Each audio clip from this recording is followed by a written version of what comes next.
Since kakahit lang natin ng 3,000 subscribers, mamimigay ako ng Monstera Deliciosa.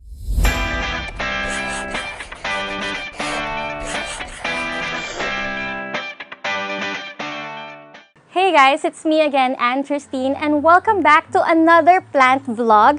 Before I officially start this vlog, I would like to thank all of you kasi as of today, yung first plant vlog natin, yung plant haul, already has 37,000 views. And yun namang philodendron variety, meron ng 19,000 views. Today, we're going to talk about Monstera. This is going to be all about Monstera. We're going to talk about varieties ng Monstera, propagation, plant care, and since kakahit lang natin ng 3,000 subscribers, mamimigay ako ng Monstera Deliciosa. This is in partnership with Glasswood Casa. It's located dito sa Calulut, San Fernando, Pampanga. To join me is Miss Marian. Siya naman ang head plantita dito sa Glasswood Casa. Sa Instagram and Facebook, meron siya dong store. It's a plant store. It's called Green-Minded Plantita. Green-Minded Plantita. Ayan, i-follow niyo siya. Okay, so the first one on our list is Adansonii or Adansonii. Ito yung parang most popular na variety ni Monstera na nakikita natin locally sa mga nursery, sa mga plant store.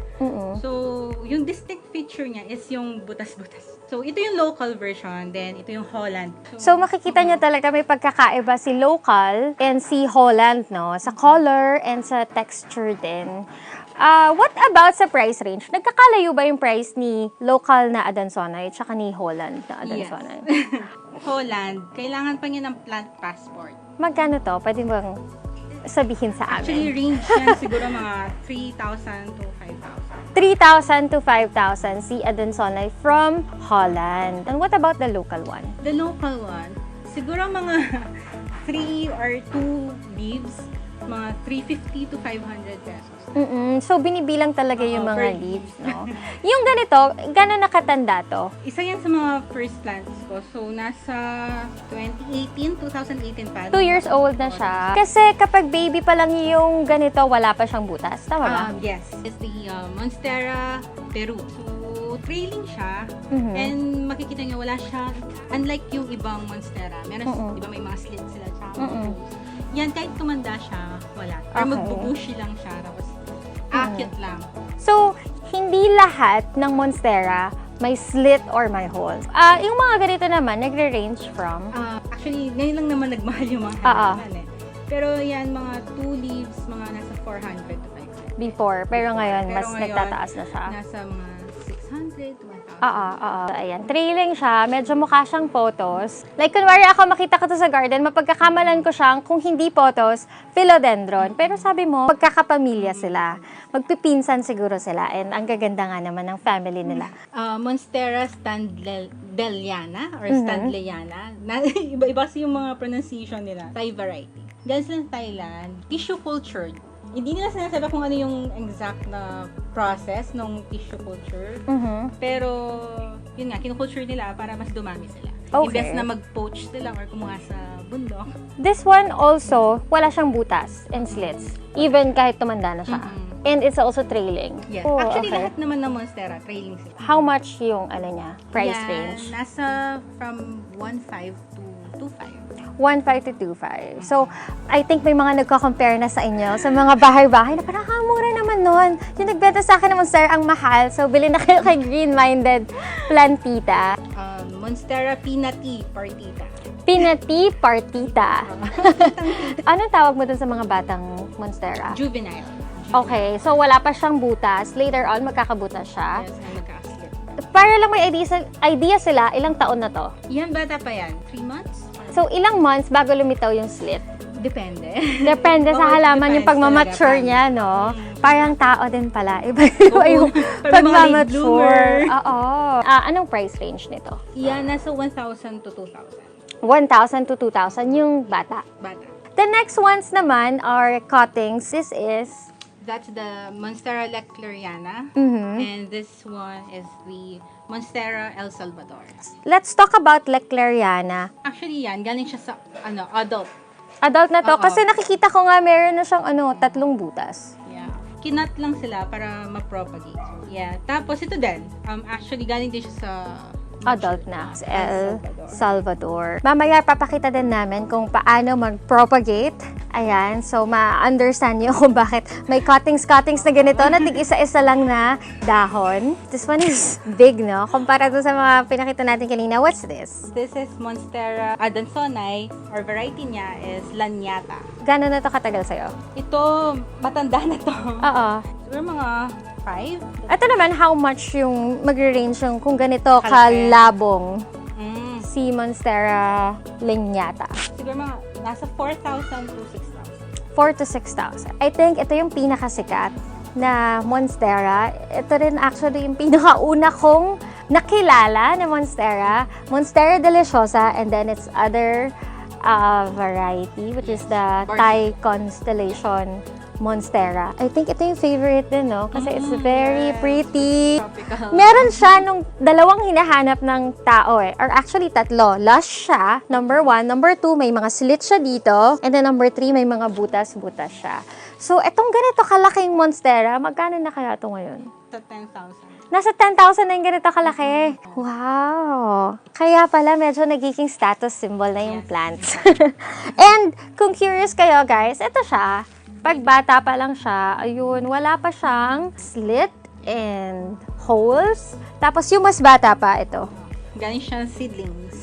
Ito, seedlings. Tapos ito, pero nag-unfurl na bagong leaf. Ito bata pa to, like months pa lang siguro Yes. to, no? Um, How long does it take for it to grow like this? 1 year. 1 year lang, ganito na. We only have 8 varieties of Monstera na available this afternoon. But here are other Monsteras that you should definitely check out. Na-mention ko nga kanina si Thai Constellation Monstera. We also have Monstera Borsigiana, Monstera Dubia, and Monstera Obliqua. Now, let's talk about plants naman na madalas mapagkamala na Monstera. So, we're going to talk about this para either hindi kayo ma-scam or maloko na akala nyo binentahan kayo ng Monstera, hindi pala. Or, naghahanap talaga kayo ng alternative sa Monstera. This is Rhaphidophora Tetrasperma, or Little Monstera, Mini Monstera. Yun yung tawag. So, ano siyang klaseng plant kung hindi siya Monstera? Rhaphidophora. Rhaphidophora ang kanyang family. Family. This one naman, This one is the Epipremnum, Pinnatum, or Dragon's Tail, or Tibatib. ang pretty niya. Para sa pangalan niya, Tibatib. Magkano yung mga ganito? 300 pesos lang. 300 pesos, ganito na kadami. So, sa mga naghahanap ng alternative, mas murang alternative sa Monstera, how about this one? This is ranging from 1,500 to 2,000. Depende sa dami ng dahon.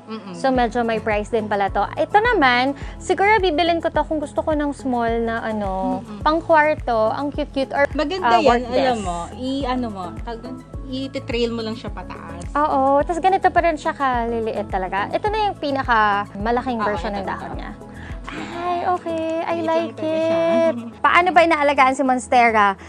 Light na kailangan niya, water na kailangan niya, environment na kailangan niya. Paano ba? Sa light, gusto kasi ni Monstera bright indirect light. Bright and direct Oo. light. Pero, alam mo, pag minsan kasi, it depends naman dun sa environment mo. Kasi kami, naka-direct sun sila. Pero nagtatribe sila. Pero dapat kasi gradually mo silang move from bright indirect to direct. Okay, what about sa water? Water. So, kung depende naman yung water sa soil mixture mo. So, kami, sa medium namin, usually ginagamit namin is pumice. Then, minimix lang namin ng soil mix. You mean, ang medium na gusto ni Monstera is yung may air to breathe. Hindi yung sobrang compressed nung medium. So, nilalagay mo ng mga bato-bato. Pumice. Yeah. 80% ng soil is pumice. Then, pakonti-konti na ito, carbonized rice hull, vermicast, coco pit, and coco cubes. Then, imimix mo lang sila. Make sure na hindi masyado maraming coco pit kasi mag-root rot siya. Tapos, kaya dahil sa medium yung water, kasi dapat easily drain yung water. Hindi siya pwedeng mababad sa tubig kasi mag-root. Now, let's talk about propagation ng Monstera. We are going to propagate this Monstera Peru. So, let's start with cutting. Cutting. Ayan. So, sa propagation kasi, you need to cut dun sa may visible na may aerial roots. Tapos kakat ka lang ng konti. So, yung scissors. So, make sure na yung scissors nyo dapat malinis. Kasi magbabahay siya ng fungi. By process, di ba, ng pagpapropagate. It's either via soil, via water, or via air layering. So, yung air layering, yun yung paglalagay ng sphagnum moss dito sa may roots. So, pag humaba na siya, dun nila ikakat. Then, meron yung water propagation, which is, para sa akin, hindi siya ganun ka-effective. Yung binababad sa water. Oo, yung binababad sa water. Sa akin yun, ha? Pero, syempre sa iba, baka yun yung effective sa kanila. So, what works for me may not work for them. But same logic, pinapatubo yung roots. Whether it's air layering via soil or via water, same yung logic. Pinapahaba natin to. Pinapadami natin yung roots. Okay. So, ito na yung magsaserve na parang lifeline niya. Yung aerial root niya. So, what are we going to do this afternoon? Soil. Soil propagation. So, yung soil mixture natin, mas marami dapat yung pumice. Then, carbonized rice hull. Okay. Ganun lang. Tansya. Depende sa laki ng pot mo din.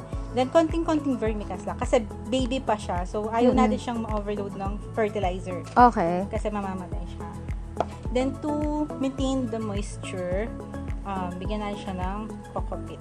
Konti din. Then, for support, dun sa, di ba, sabi mo nga kanina, kailangan ng oxygen ni plant. So, ito yung parang magiging... Para maging breathable yung medium. Okay. So, mimix lang natin siya. Para lang naglilito. Oo. Exactly.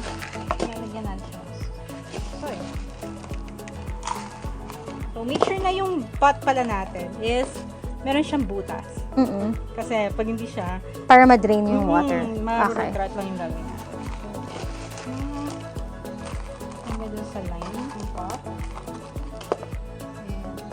Sasasplak natin. You mentioned kanina na it's the same procedure with potos. With potos. Para-para wala sila.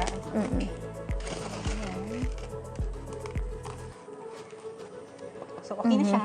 Bibigyan mo lang siya ng water. Ata na siya. Yay! Bagong plant na.